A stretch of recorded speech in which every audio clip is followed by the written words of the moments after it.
नमस्कार, मैं हूं केशव तिवारी और अलग अंदाज में रहती हैं खबरें हमारी। जैसे जैसे लोकसभा चुनाव के मतदान की तिथियां नजदीक आ रही हैं, वैसे वैसे चुनाव लड़ने वाले प्रत्याशी मतदाताओं को रिझाने के लिए जो भी सार्थक कदम उठा सकते हैं उठा रहे हैं।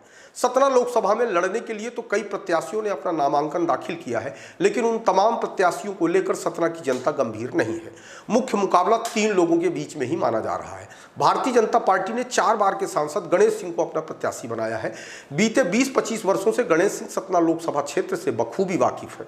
पूरे लोकसभा क्षेत्र में लोगों से सतत संपर्क में रहे, 4 बार से सांसद बन रहे हैं, तो निश्चित तौर पर उनके पास अपने जिले में भारतीय जनता पार्टी के संगठन के अलावा व्यक्तिगत टीम भी है। इसमें कोई दो मत नहीं है कि आज की तारीख में जितने भी राजनीतिक दल हैं, उन राजनीतिक दलों में यदि कोई सबसे मजबूत संगठन वाला दल है तो उसका नाम है भारतीय जनता पार्टी।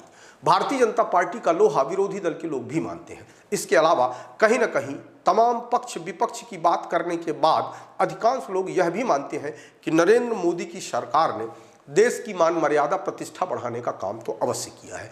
पहले की तुलना में आतंकवाद भी कम है देश में। पाकिस्तान जिस तरीके से देश के अंदर हरकतें करता था, उन हरकतों पर भी मोदी सरकार ने काफी कुछ लगाम लगाई है।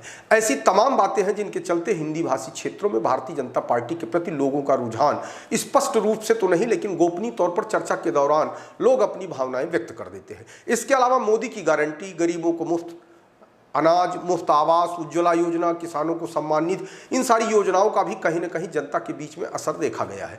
मध्य प्रदेश सरकार की एक चर्चित योजना है जिसका नाम है लाडली लक्ष्मी योजना। उस योजना का भी लाभ कहीं न कहीं भारतीय जनता पार्टी के प्रत्याशी को मिलेगा।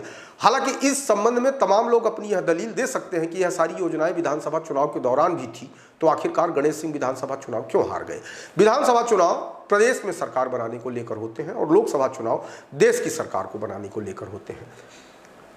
जब लोकसभा चुनाव के दौरान मतदाता मतदान करता है तो उसका माइंडसेट देश को लेकर के होता है। फिलहाल कांग्रेस ने भी सतना के वर्तमान विधायक सिद्धार्थ कुशवाहा डब्बू को टिकट देकर कहीं न कहीं सतना लोकसभा चुनाव का मुकाबला रोचक बना दिया है। भारतीय जनता पार्टी के समर्पित कार्यकर्ता या भारतीय जनता पार्टी के विचारधारा से ओतप्रोत लोग भले ही स्पष्ट रूप से यह कह दें कि भारतीय जनता पार्टी चुनाव जीत रही है, लेकिन राजनीतिक समीक्षक स्पष्ट घोषणा करने से कतराते हैं। उनका कहना है कि चुनाव में कांटे का मुकाबला है, किसी भी दल के बारे में स्पष्ट जीत हार की घोषणा नहीं की जा सकती।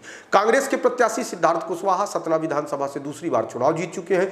पूर्व सांसद सुखलाल कुशवाहा के बेटे हैं। इस बात का भी उन्हें फायदा मिल रहा है क्योंकि सुखलाल कुशवाहा एक ऐसा नाम था जिसे संघर्षशील नेता के रूप में जाना जाता है। गरीबों पीड़ितों के समर्थन में हमेशा आवाज उठाते थे। सुखलाल कुशवाहा ने मध्य प्रदेश के 2 पूर्व मुख्यमंत्री को 1996 के लोकसभा चुनाव में बहुजन समाज पार्टी की से पराजित किया था। सिद्धार्थ कुशवाहा को अपने सजाती वोटों के अलावा अल्पसंख्यक वोटों का भी सीधा फायदा मिलता हुआ दिख रहा है, इसलिए निश्चित तौर पर चुनाव में कांटे का मुकाबला है। रही सही कसर नारायण त्रिपाठी ने पूरी कर दी। नारायण त्रिपाठी बहुजन समाज पार्टी के टिकट से लोकसभा का चुनाव लड़ रहे हैं। नारायण त्रिपाठी मैहर विधानसभा से 4 बार विधायक रह चुके हैं। पिछला विधानसभा चुनाव हार गए थे, बावजूद इसके उन्हें 20,000 से अधिक मत प्राप्त हुए थे, जो उनके व्यक्तिगत प्रभाव के वोट माने जाते हैं। बहुजन समाज पार्टी के टिकट से चुनाव लड़ रहे हैं तो निश्चित तौर पर बहुजन समाज पार्टी का कैडर वोट उन्हें मिलेगा ही। इसके अलावा मैहर विधानसभा के वे मतदाता जिनके ऊपर उनका व्यक्तिगत प्रभाव है, वह वोट भी उन्हें मिलेंगे। विंध्य क्षेत्र में चुनाव के दौरान जातिवाद का भी असर देखा जाता है, लेकिन राजनीतिक समीक्षक ऐसा कहते हैं कि जातिवाद की आंधी में ब्राह्मण समुदाय नहीं बहता। भारतीय जनता पार्टी का ब्राह्मण समुदाय काफी कुछ परंपरागत वोटर है। ब्राह्मण समुदाय के लोग कांग्रेस को भी वोट देते हैं। ऐसे में नारायण त्रिपाठी को पूरे ब्राह्मण समुदाय का वोट मिल पाएगा ऐसा नहीं कहा जा सकता। नारायण त्रिपाठी चुनाव को त्रिकोणीय जरूर बना रहे हैं, लेकिन उनके चुनाव जीतने की संभावना कम नजर आ रही है। फिलहाल सतना का लोकसभा चुनाव त्रिकोणीय मुकाबले में रोचक हो चुका है। अब इस मुकाबले में जीत का ऊंट किस करवट बैठता है, यह तो चुनाव परिणाम आने के बाद ही पता चलेगा।